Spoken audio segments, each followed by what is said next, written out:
Hello, welcome to mass academy.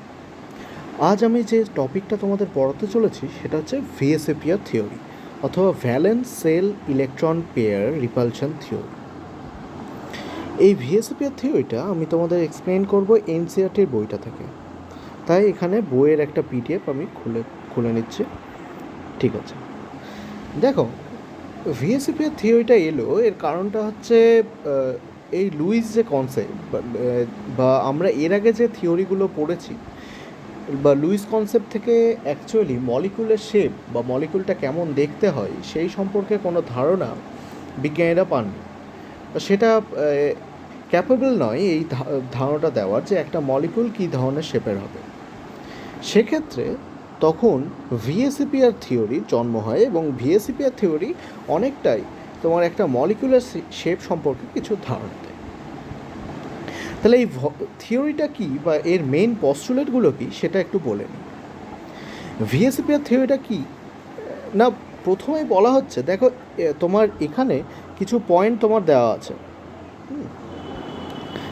Main postulate of VSEPR theory are as follows, এইভাবে কিছু point দেওয়া আছে। পয়েন্টগুলোকে আমি এক্সপ্লেন করে দিচ্ছি। দেখো, বলা হচ্ছে যে একটা মলিকুলার শেপ সেটা ডিপেন্ড করবে তোমার সেন্ট্রাল যে মেটাল অ্যাটমটা আছে তার বা অ্যাকচুয়ালি ওই মেটাল অ্যাটমগুলো যেগুলো থাকে তাদের ভ্যালেন্স সেলের উপর, ঠিক আছে, ভ্যালেন্স সেল ইলেকট্রন পেয়ারের উপর। ঠিক আছে, তাহলে শেপটা ডিপেন্ড করছে কার উপর না, একটা সেন্ট্রাল মেটাল অ্যাটম। ধরো সেন্ট্রাল মেটাল অ্যাটম বলতে কি, আমি যদি একটা তোমার মলিকিউল নিই, ধরে নাও CH4, আমি একটা মলিকিউল নিচ্ছি, সেটা হচ্ছে তোমার CH4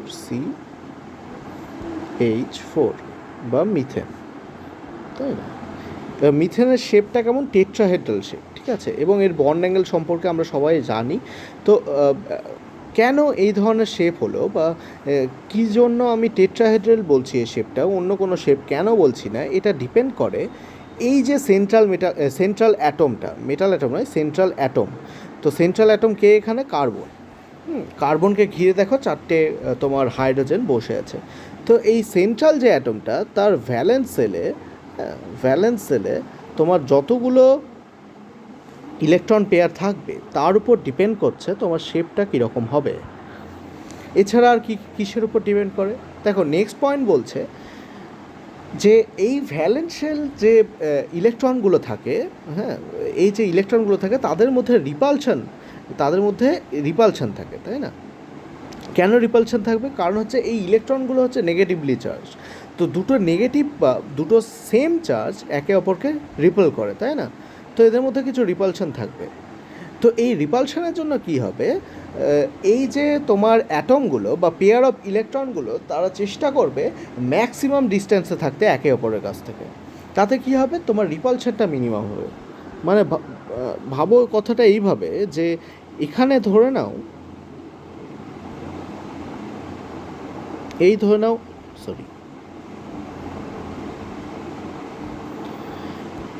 কার্বন আছে, হ্যাঁ, কার্বনের এই হাইড্রোজেন একটা আছে এবং হাইড্রোজেন আর কার্বন দুটো ইলেকট্রন নিয়ে একটা বন্ড তৈরি করেছে, তাই না? দুটো ইলেকট্রন শেয়ার করে, এভাবেই হয় বন্ডগুলো তৈরি।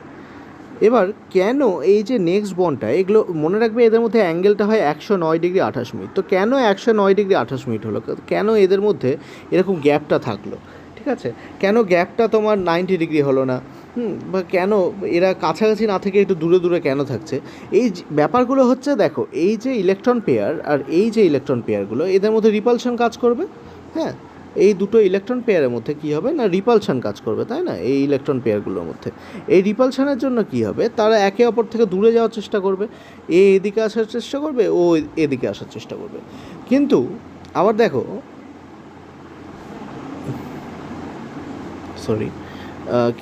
আবার এই মানে বেশি যদি দূরে সরে যায়, হ্যাঁ, এই যে তোমার ইলেকট্রন পেয়ারটা বা এই বন্ডটা তোমার এই বন্ডটা যদি সরতে সরতে এর কাছে চলে আসে, হ্যাঁ, তাহলে সেক্ষেত্রে তোমার কী হবে, সেক্ষেত্রে তোমার আবার এর সাথে রিপালশনটা বেড়ে যাবে, তাই না? আবার তেমনই যখন এই কাছে চলে আসবে তখন এক্ষেত্রে এর সাথে রিপালশনটা বেড়ে যাবে। তো এই রিপালশন বেড়ে যাওয়ার জন্য কী হবে, তারা এমনও না যে যত ইচ্ছে দূরে চলে যেতে পারে, তেমনও না, ওরা ডিস্ট্যান্সগুলো এমনভাবে মেনটেন করে যেন যেন এই তোমার কার্বনের এই হাইড্রোজেনটা, আচ্ছা এগুলোকে এ যদি বলি, এটাকে বি বলি, এটাকে যদি আমি সি হাইড্রোজেন বলি, এটাকে ডি হাইড্রোজেন যদি বলি, তাহলে এই এ বি সি ডি এই হাইড্রোজেনগুলোর মধ্যে এমনভাবে ওরা ডিস্ট্যান্সটা মেনটেন করবে যাতে রিপালশনটা মিনিমাম হয়, হ্যাঁ। এবং এইটা করতে গিয়েই দেখা যায় যে তাদের মধ্যে ওই বন্ড অ্যাঙ্গেলটাও 109°28' হয়ে থাকে, 109°28' হয়, ঠিক আছে। এটা হচ্ছে তাদের বন্ড অ্যাঙ্গেল হয়ে থাকে, এবং এই কারণ যে কেন তারা এরকম দূরে দূরে থাকে, ঠিক আছে। আচ্ছা, তাহলে এইভাবে আমরা ওই রিপালশনগুলো ক্যালকুলেট করে বা কে কতটা দূরে যাবে সেই জিনিসগুলো দেখে নেওয়ার পর আমি বলতেই পারি যে তোমার শেপটা কার কেমন হবে, ঠিক আছে। আচ্ছা, এবার দেখো এই যে ভ্যালেন্স সেলগুলোকে মনে রাখবে, এই সেলগুলোকে একটা স্পেয়ার বা গোলক হিসাবে ধরে নেওয়া হয়, ঠিক আছে। আর এই স্পেয়ারের যে সারফেসটা, সেই সারফেসে তোমার ওই ইলেকট্রন পেয়ারগুলো লোকালাইজ থাকে বা ইলেকট্রন পেয়ারগুলো উপস্থিত থাকে। এই হচ্ছে তোমার থিওরিটা। এছাড়া কি আছে না, a multiple bond is treated as if it is a single electron pair and the 2 or 3 electron pair of a multiple bond are treated as single super pair, ঠিক আছে।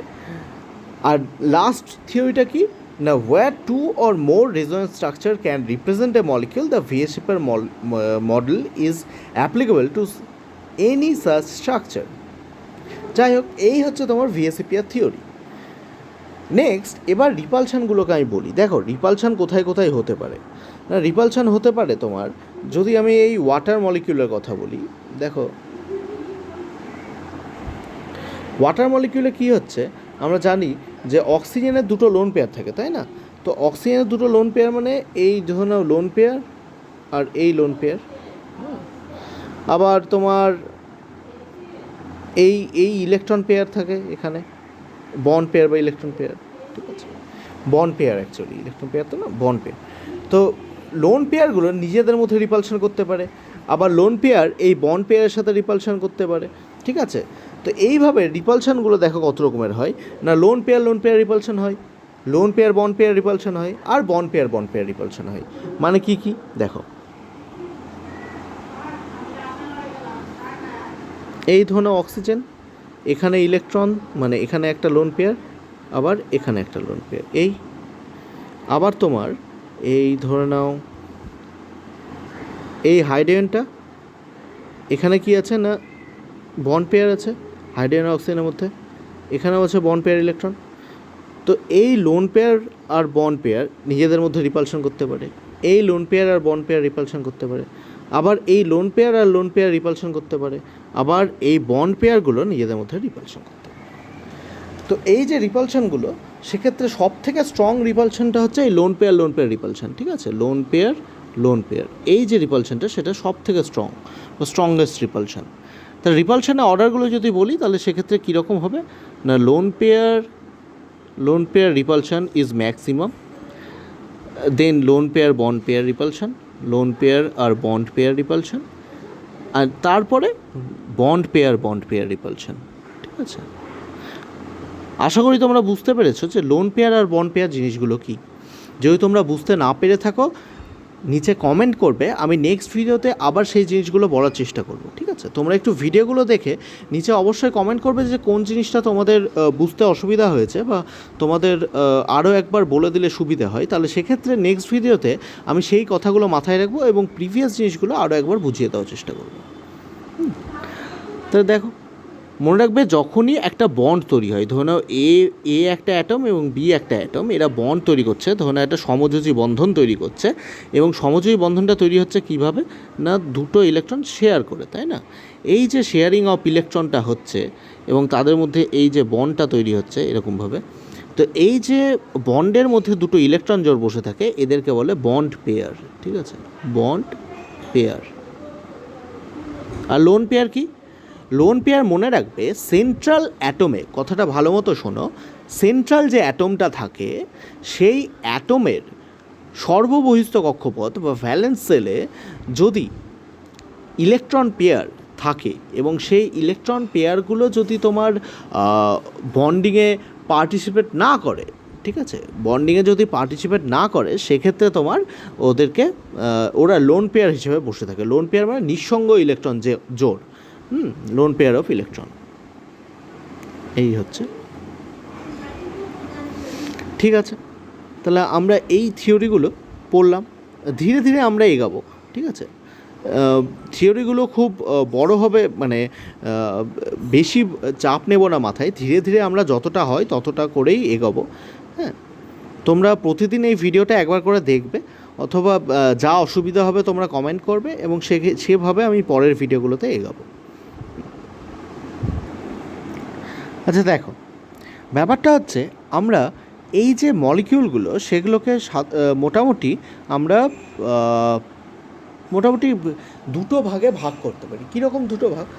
না, কিছু মলিকিউল যেখানে তোমার কোনো লোন পেয়ার থাকে না, আবার এমন মলিকিউল যাদের সেন্ট্রাল অ্যাটমের উপর লোন পেয়ার থাকে। তাহলে এই যে ভাগগুলো করে নেব, সেক্ষেত্রে তোমার প্রথমে আমরা লোন পেয়ার নেই এরকম মলিকিউল নিয়ে কথা বলবো, ঠিক আছে। তা দেখো, এরকম মলিকিউলের আবার কিছু ভাগ হতে পারে, যেমন AB2, AB3, AB4, AB5, হ্যাঁ, আর AB6। মানে কি, ধরো এ একটা সেন্ট্রাল অ্যাটম, তাকে ঘিরে আর দুটো অ্যাটম বসে আছে। সেক্ষেত্রে তোমার যদি লোন পেয়ার না থাকে সেক্ষেত্রে দুটো বন্ড পেয়ার থাকবে এবং স্ট্রাকচারটা হয় লিনিয়ার। এক্ষেত্রে কেমন স্ট্রাকচার হয়? এটা হয় ট্রাইগোনাল প্ল্যানার, ঠিক আছে, ট্রাইগোনাল প্ল্যানার। আচ্ছা, AB4 সেক্ষেত্রে স্ট্রাকচার হয় টেট্রাহেড্রাল, একটু আগেই দেখলে যেমন হয় CH4-এ টেট্রাহেড্রাল। AB5-এ কীরকম স্ট্রাকচার হতে পারে? এটা হয় ট্রাইগোনাল বাইপিরামিডাল, ঠিক আছে, একটা ট্রাইগন থাকে, ট্রাইগোনাল বাইপিরামিডাল।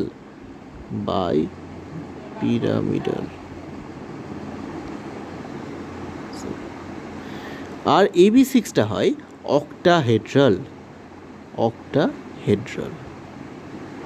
এই ধরনের তোমার স্ট্রাকচারগুলো হতে পারে। কখন হবে এই ধরনের স্ট্রাকচার? যখন সেন্ট্রাল মেটাল অ্যাটম, এখানে সেন্ট্রাল মেটাল অ্যাটমটাকে, এখানে সেন্ট্রাল মেটাল অ্যাটম হচ্ছে এগুলো, হ্যাঁ, এটা হচ্ছে, সরি বারবার আমি সেন্ট্রাল মেটাল অ্যাটম বলছি, শুধু মেটাল নয়, সেন্ট্রাল অ্যাটম, অ্যাকচুয়ালি সেন্ট্রাল অ্যাটমগুলো হচ্ছে এখানে। তো যখন এর উপর কোনো লোন পেয়ার থাকবে না সেক্ষেত্রে এই ধরনের স্ট্রাকচারগুলো দেখা যাবে। লোন পেয়ার থাকলে আবার স্ট্রাকচারগুলো একটু ডিফার করে, সেক্ষেত্রে কী ধরনের স্ট্রাকচার হয় না হয় আমরা দেখব। যাই হোক, এই যে ভিএসিপিআর থিওরিটা তোমার পি ব্লক এলিমেন্টগুলোর, বেশিরভাগ পি ব্লক এলিমেন্টগুলোর যে জিওমেট্রিটা, শেপটা, সেটা আমরা খুব সহজে বা খুব অ্যাকিউরেটলি আমরা বলে দিতে পারি। হ্যাঁ, ডি ব্লক এলিমেন্টের ক্ষেত্রে অনেক ক্ষেত্রে বলা যায়, আবার একটু ড্রব্যাকস থেকে যায়, যার জন্য সেখানে অন্য বন্ডিং থিওরি চলে আসে। যাই হোক, অন্যান্য বন্ডিং থিওরি নিয়ে এখন কথা বলবো না। এখন আমরা যেটা বলবো সেটা শুধুমাত্র ভিএসিপিআর থিওরি। এবং ভিএসিপিআর থিওরিতে আমরা কী দেখলাম, তাহলে কিসের উপর বেস করে এই থিওরিটা হয়েছে? না, ওই ভ্যালেন্স সেল যে ইলেকট্রনগুলো থাকে তাদের মধ্যে যে রিপালশন কাজ করে, তাতে এর উপর বেস করে তোমার এই থিওরিটা করা হয়েছে। এবং এই থিওরির মাধ্যমে আমরা তাহলে জিওমেট্রি আর শেপটাকে মোটামুটিভাবে একটা বলে দিতে পারছি। এখানে দেখো, তোমাদের এই এনসিইআরটিতে এখানে কিছু পয়েন্ট দেওয়া আছে। তোমরা চাইলে, যদি এনসিইআরটি তোমাদের কাছে থাকে তো ভালো, না থাকলে তোমরা এই স্ক্রিনশটটা নিয়ে নিতে পারো। এখানে দেখো বিভিন্ন মলিকুলার শেপটা দেখানো আছে। হ্যাঁ, AB6 এটা শেপটা দেখানো নেই। হ্যাঁ, যাই হোক, আমি একবার তাও দেখিয়ে দিচ্ছি সবগুলো শেপ কীরকম হয়। না, AB2 যেটা AB2 সেটা শেপটা কেমন হয়? না, সেন্ট্রাল অ্যাটম এ এবং লিনিয়ার মানে একটা সরল রেখার মধ্যে থাকবে, এই হচ্ছে AB2। আবার AB3 কেমন বললাম? Trigonal planar. কথাটা শোনো, ট্রাইগোনাল প্ল্যানার বলতে একটা প্লেনে থাকবে, ঠিক আছে, একটাই প্লেনে থাকবে। হ্যাঁ, এবং সেটা কী হবে? ট্রাইগন মানে একটা ত্রিভুজ অ্যাকচুয়ালি, যে তোমার এখানে এটা মিডিলে থাকবে, উপরে একটা বি, এই সাইডে একটা বি, এই সাইডে একটা বি। দেখো এই বিগুলোকে যদি আমি কানেক্ট করি একটা ত্রিভুজ তোমার তৈরি হয়ে যাবে, তাই না? তো এটা হচ্ছে তোমার ট্রাইগোনাল প্ল্যানার।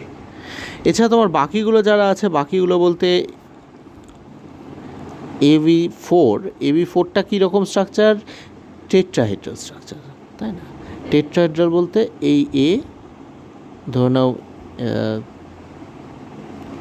এটা দিয়ে দেখায়, এদিকে বি 109 ডিগ্রি অ্যাঙ্গেলে এখানে থাকে আরেকটা বি, এখানে থাকবে আরেকটা বি, এবং এখানে থাকে আরেকটা বি। এই হচ্ছে তোমার চতুস্তলকীয় বা টেট্রাহেড্রাল স্ট্রাকচার, ঠিক আছে? চতুস্তলকীয় স্ট্রাকচার। দেখো স্ট্রাকচারটা একটু দেখে নাও তোমরা ভালো করে। এদেরকে কানেক্ট করলে, এখানেও যদি বিগুলোকে আমি কানেক্ট করে দিই, সেক্ষেত্রে তোমার ওই চতুস্তলকীয় একটা স্ট্রাকচার তৈরি হয়।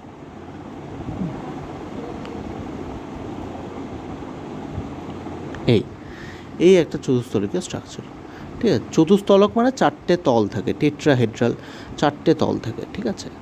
তো যাই হোক, এই হচ্ছে তোমার AB4।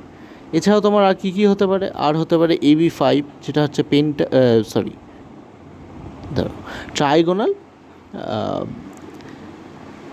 হ্যাঁ, বাইপিরামিডাল, ট্রাইগোনাল বাইপিরামিডাল। তো AB5 বলতে তোমার প্লেনে থাকে ট্রাইগনটা, ঠিক আছে? ট্রাইগনটা বা ত্রিভুজটা সবসময় প্লেনে থাকবে।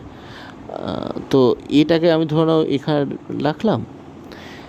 এবার বিগুলো কোথায় কোথায় থাকবে দেখো, এই ধরনের একটা বি এদিকে থাকলো, একটা বি এখানে থাকলো, আচ্ছা, আর একটা বি এখানে থাকলো, ভালো কথা। আর বাকি বিগুলো দেখো, একটা বি তোমার চলে গেল, এই চলে গেল ধরে নাও উপরে, আর একটা বি নিচে। মানে এই যে বি দুটো তোমার, এই বিটা আর এই বিটা প্লেনে থাকে না, বাকি 3টে বি একই প্লেনে থাকে। তো ওরা প্লেনে থেকে কি তৈরি করে? একটা ট্রাইগন তৈরি করে, ঠিক আছে? একটা ত্রিভুজ তৈরি করে ওরা। দেখো এই প্লেনে যে আছে, এই এই আর এই, একটু কল্পনা করার চেষ্টা করে, এটা একটা ত্রিভুজ তৈরি করবে, ঠিক আছে? আর বাকি যে দুটো বি থাকে, ওরা পিরামিড তৈরি করবে। কেমন পিরামিড? এই দেখো, এদের সাথে যদি কানেক্ট করো তুমি, উপরে একটা পিরামিড হলো, আর বাকি একটা নিচে হয়, ঠিক আছে? এই পেছন দিয়ে একটা টানো, এই রকম হয় স্ট্রাকচারটা দেখতে, ঠিক আছে? স্ট্রাকচারটা দেখে রাখো একটু ভালো করে। এই রকম স্ট্রাকচার, এর এক্সাম্পল কি? PCl5, এটা নয়, PCl5, ঠিক আছে? স্ট্রাকচারটা হয়, মানে এর এক্সাম্পল হচ্ছে PCl5 এর স্ট্রাকচার এরকম হয়, ঠিক আছে? আচ্ছা, আর কি হতে পারে? ও, বাকিগুলো এক্সাম্পল বলিনি, তাই না? বাকিগুলো এক্সাম্পল যেমন AB2 হচ্ছে BeCl2 হতে পারে। AB3 যেটা, AB3 পিসি, হ্যাঁ, PCl3 যেটা, AB3 যেটা, সেটা BF3 হতে পারে স্ট্রাকচার, মানে এক্সাম্পল। তো এই ধরনের এক্সাম্পলগুলো হতে পারে, এদের স্ট্রাকচারগুলো সেই। আচ্ছা, লাস্ট যেটা পড়ে থাকলো সেটা হচ্ছে AB6, তাই না? AB6টাকে তৈরি করি। AB6টা হচ্ছে অক্টাহেড্রাল স্ট্রাকচার। হ্যাঁ, অক্টাহেড্রাল বলতে মিডিলে তোমার পড়ে থাকবে এই এটা তোমার মিডিলে, চারদিকে 4টে বি থাকবে, চারদিকে 4টে বি থাকবে, এই এক দিক, এই দুদিক, 3 দিক, 4 দিক, এখানে বি, এখানে বি, এখানে বি, এখানে বি, হলো? আচ্ছা, বাকি দুটো কি থাকবে?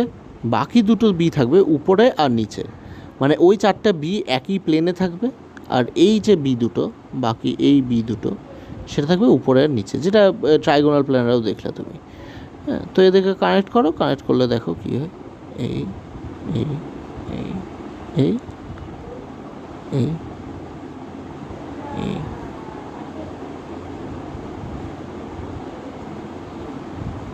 এই এখানে তৈরি হয় অক্টাহেড্রাল বা অষ্টতলকীয়, মানে 8টা তল থাকে এই স্ট্রাকচারে। তো এর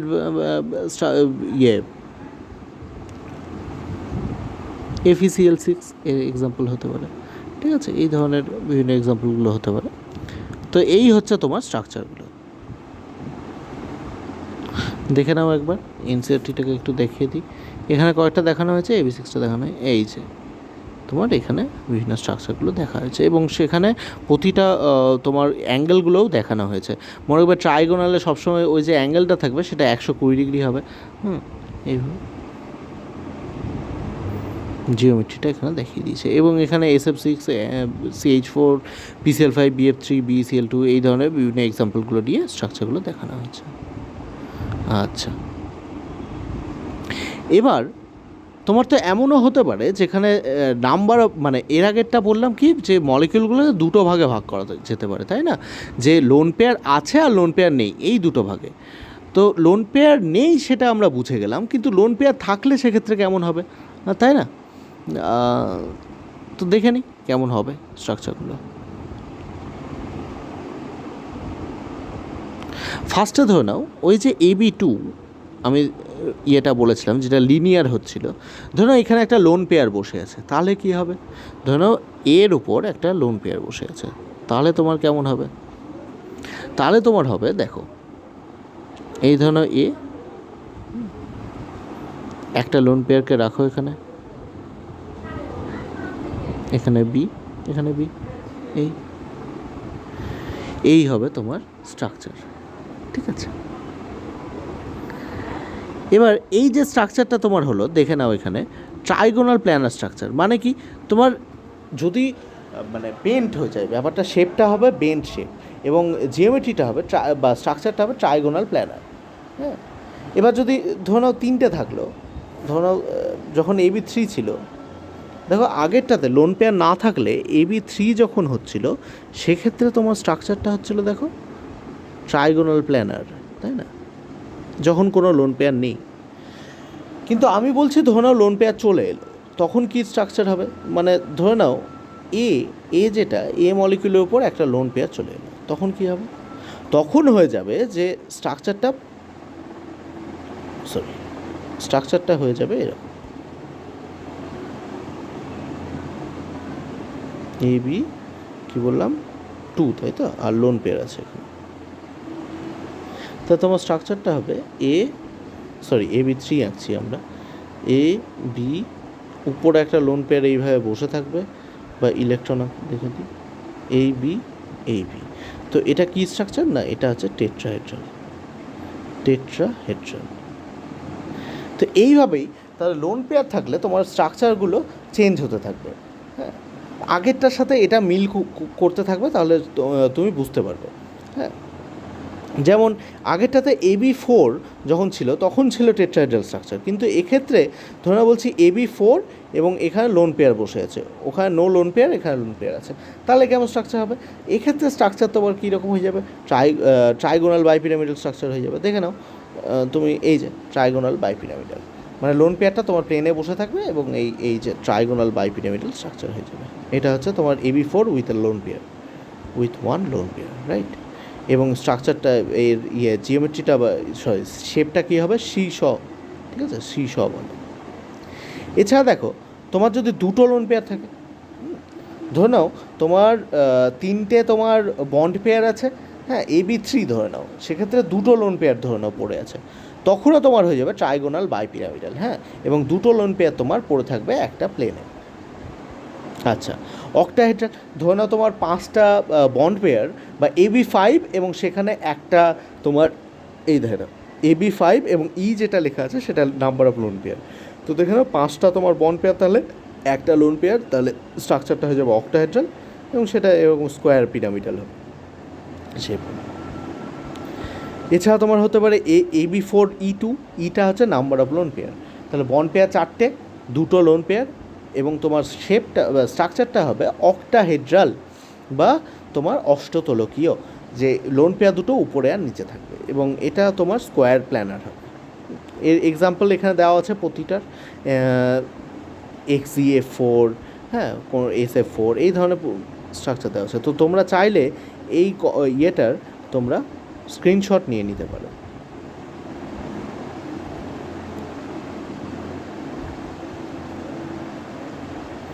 এছাড়া তোমরা যদি কোনো কিছু বুঝতে অসুবিধা হয় কারো, তোমরা চাইলে আমাদের টেলিগ্রাম গ্রুপের লিঙ্ক নিচে দেওয়া থাকবে, সেই লিঙ্কে জয়েন করে মেসেজ করতে পারো, অথবা আমাদের নাম্বারও সেখানে দেওয়া থাকতে পারবে, দেওয়া থাকবে, তোমরা ফোন করে আমাদের সাথে কথা বলতে পারো। আচ্ছা,